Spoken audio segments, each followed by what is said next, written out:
पाकिस्तान के कब्जे वाले कश्मीर में जो विद्रोह भड़का हुआ है उसको दबाने के लिए पाकिस्तान ने वही पैंतरा अपनाया है जो उसने पूरा कश्मीर हड़पने के लिए 1947 में अपनाया था। उसने वहां जाने वाला खाने पीने का सामान रोक दिया है, पेट्रोल डीजल रोक दिया है, ताकि कश्मीरियों को मजबूर होकर उसके सामने झुकना पड़े। सौ बात की एक बात यह कि ज्यादातर लोग ये जानते नहीं कि यही सेम कायराना पैंतरा 1947 में पाकिस्तान ने अपनाया था महाराजा हरि सिंह को मजबूर करने के लिए कि वो अपनी पूरी जम्मू कश्मीर रियासत का पाकिस्तान में विलय कर दें। क्योंकि आज पब्लिक जानती नहीं, या जो जानते भी थे वो भी भूल चुके हैं कि जम्मू कश्मीर जाने का उस वक्त कोई रास्ता नहीं था पाकिस्तान के अलावा। नक्शा देखकर तो पब्लिक को लगता है कि भारत के बिल्कुल सबसे ऊपर ही तो है जम्मू कश्मीर, लेकिन जम्मू कश्मीर के महाराजा हरि सिंह ने 15 अगस्त तक फैसला नहीं लिया था, 15 अगस्त 1947 तक फैसला नहीं लिया था कि वो पाकिस्तान के साथ जाएंगे या भारत के साथ जाएंगे या आजाद रहेंगे, क्योंकि कश्मीर तक पहुंचने का रास्ता ही उधर से था जहां पाकिस्तान बनने जा रहा था। भारत जब बनने जा रहा था वहां आने के लिए भी कश्मीर से पाकिस्तान होकर ही आना पड़ता। जो पंजाब का हिस्सा भारत को मिलने वाला था वहां से कोई अच्छा पक्का रास्ता नहीं था। कश्मीर घाटी तक जो सड़क जाती थी वो थी झेलम वैली रोड। यह श्रीनगर से रावलपिंडी का हाईवे था, रावलपिंडी जो पाकिस्तान में चला गया। ट्रक और लॉरी और बसें वगैरह सिर्फ इसी रास्ते से जा सकते थे। और आज की ज्यादातर पब्लिक यह भी नहीं जानती कि ट्रेन का रास्ता भी नहीं था, वो भी उसी साइड से था। हमारी तरफ से तो रेल लाइन का आखिरी स्टेशन पठानकोट था, उससे आगे रेल लाइन नहीं थी। जम्मू में रेलवे लाइन थी, लेकिन वो थी जम्मू से सियालकोट की। तो रावलपिंडी से रोड था श्रीनगर का, और रावलपिंडी चला गया पाकिस्तान में, और सियालकोट से रेलवे लाइन थी जम्मू की, लेकिन सियालकोट भी चला गया पाकिस्तान में।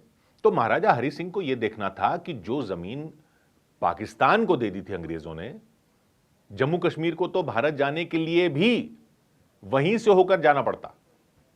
तो महाराजा ने पहले तो पाकिस्तान के साथ एक समझौता किया, दोनों देशों को लिखा उसने और पाकिस्तान से समझौता किया, जिसको कहा गया stand still agreement. Stand still agreement क्या था? क्योंकि महाराजा फैसला ले रहे थे, 15 अगस्त तक उन्होंने फैसला नहीं लिया था, तो स्टैंड स्टिल एग्रीमेंट हो गया, मतलब कि जब तक फैसला नहीं होता कि कश्मीर किसके साथ जाएगा, तब तक कश्मीर तक सामान पहुंचाने का और व्यापार वगैरह का अरेंजमेंट वैसे ही चलता रहेगा जैसे अंग्रेजों के राज में था। स्टैंड स्टिल, क्योंकि कश्मीर चारों तरफ जमीन से घिरा हुआ, तो रास्ता तो उनको चाहिए था।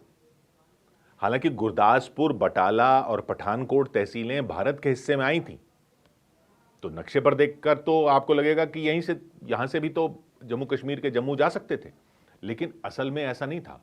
यहां से कोई हाईवे नहीं था, बीच में पहाड़ और नदियां थी, ट्रक वगैरह तो जा ही नहीं सकते थे इधर से। यानी न तो सामान जा सकता था, न सेना जा सकती थी। बारिशों में और बर्फ के टाइम में तो इधर से संपर्क पूरा ही टूट जाता था, क्योंकि पहाड़ी रास्ते थे और नदियां पार करते हुए पठानकोट से जम्मू पहुंचना पड़ता था। और पहुंच भी गए तब भी जम्मू और कश्मीर घाटी के बीच तो पीर पंजाल की पहाड़ियां थी कि जम्मू तो आप पहुंच गए, लेकिन उसके आगे फिर पीर पंजाल की पहाड़ियां थी। ट्रेन भी इस तरफ से पठानकोट तक ही थी। और जिन्ना और पाकिस्तान, उन्होंने स्टैंड स्टिल एग्रीमेंट तो कर दिया, लेकिन वो सर्दियों का ही इंतजार कर रहे थे। स्टैंड स्टिल एग्रीमेंट तो उन्होंने कर दिया, श्रीनगर से ट्रक झेलम वैली रोड पर दौड़ते रहे, 15 अगस्त के बाद तो दौड़ते रहे, अगस्त महीने में दौड़ते रहे, बारामूला, उरी, मुजफ्फराबाद होते हुए रावलपिंडी तक। इसी सड़क से कश्मीर की सांसें चल रही थी। भारत वाले हिस्से में जाने के लिए भी यही रास्ता था, उधर से ही होकर आना था, रावलपिंडी से ही होकर आ सकते थे भारत। और सबसे अहम चीज थी उस वक्त कश्मीर के लिए पेट्रोल। पेट्रोल, नमक और आटा और कपड़े, सारा माल इसी रास्ते से आता जाता था। जैसे ही अगस्त के बाद सितंबर आया, पाकिस्तान ने अपने असली रंग दिखाने शुरू कर दिए। पाकिस्तान की तरफ से आने वाले ट्रक रुकने लग गए, स्लो होने लग गए, सामान धीरे धीरे आने लग गया। तरह तरह के बहाने बनाए जाने लगे कि अब नया देश बन रहा है तो कागजी कार्रवाई करनी होगी। फिर कहने लगे कि पंजाब में तो दंगे हो रहे हैं तो सामान रास्ते में लूटा जा रहा है, तो ट्रक रोके जाने लगे। धीरे धीरे कश्मीर को चोक किया जाने लगा। सबसे पहले पेट्रोल रोक दिया, फिर रोक दिया नमक, फिर रोक दिया आटा। अब सर्दियां आ रही थी, पहाड़ी इलाके में बिना ईंधन, बिना राशन के लोग और फौज, जो छोटी सी फौज थी महाराजा की, दोनों फंस जाते। भारत की तरफ से हवाई जहाज का रास्ता ही था। अब हवाई जहाज से कुछ मंगाया भी जाता तो काफी नहीं रहने वाला था, और हवाई जहाज उस वक्त इतने नहीं थे जैसे आज होते हैं, और ऐसे नहीं होते थे जैसे आजकल होते हैं। ये सब महाराजा को पाकिस्तान में शामिल होने के लिए मजबूर करने के लिए था। उनको चोक किया जा रहा था कि इधर ही आ जाओ, यही एक रास्ता है, यहीं से जाना पड़ेगा, पाकिस्तान में मिल जाओ। अक्टूबर आते आते बात साफ हो गई कि पाकिस्तान तो ये कायराना पैंतरा चल रहा है, ये ब्लैकमेल कर रहा है। बिना पेट्रोल और राशन के महाराजा राज्य की रक्षा कैसे कर सकते थे? अब बर्फ गिरने का टाइम आ रहा था, बर्फ गिरने वाली थी, महाराजा फंस गए थे। वो समय चाहते थे, लेकिन गोदाम उनके खाली होते जा रहे थे, और पाकिस्तान जनता में भी विद्रोह भड़काया जा रहा था। यह जिन्ना की सोची समझी चाल थी, और करते करते करते 22 अक्टूबर की रात भारी हथियारों के साथ पाकिस्तान के फौजी अंदर आ गए। कबायलियों के भेष में आए, कबायलियों के भेष में ट्रकों में मुजफ्फराबाद रोड से कश्मीर में घुस आए। पाकिस्तान ने यह दिखाने की कोशिश की कि ये उसके फौजी है ही नहीं, यह दिखाने की कोशिश की कि यह महाराजा के खिलाफ विद्रोह है, उसकी सेना नहीं है। पाकिस्तान शुरू से ही यही पैंतरा चलता है, शुरू से यही झूठ बोलता आ रहा है कि हर जंग में कहता है वो, और यही करता है कि उसके लोग नहीं है। करगिल में भी ऐसे हुआ, उससे पहले भी ऐसे हुआ, ऑपरेशन जिब्राल्टर में भी ऐसे हुआ, हर बार कि हमारे लोग नहीं है, पता नहीं है, तो वहां पर विद्रोह हो रहा है।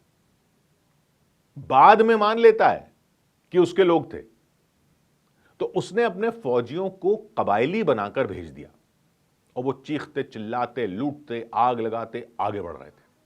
श्रीनगर की तरफ उनका काफिला तेजी से बढ़ता जा रहा था। महाराजा की छोटी सी फौज थी, चारों तरफ बिखर गई थी। अब पेट्रोल खत्म हो गया, राशन खत्म हो गया, सर्दी का साया सिर पर आ गया।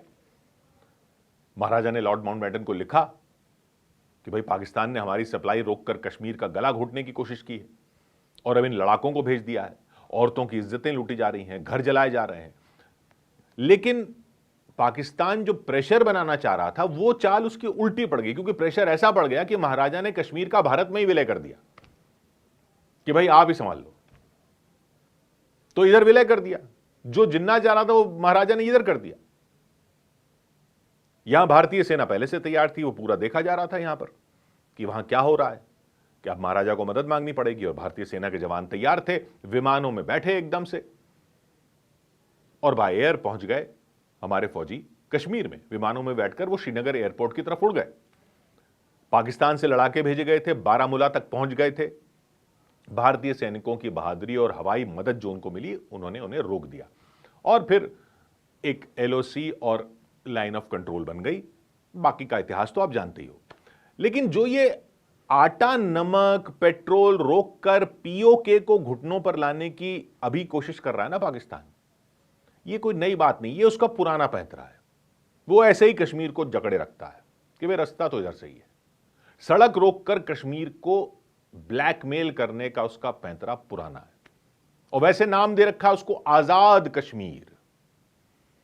पूरी दुनिया को देखने की जरूरत है कि जिसे वो आजाद कहता है वहां वो किस तरह से कायरों की तरह ब्लैकमेल करके कब्जा करके बैठा है, क्योंकि वहां तक पहुंचने का कोई और रास्ता नहीं है, रास्ता वहीं से जाता है।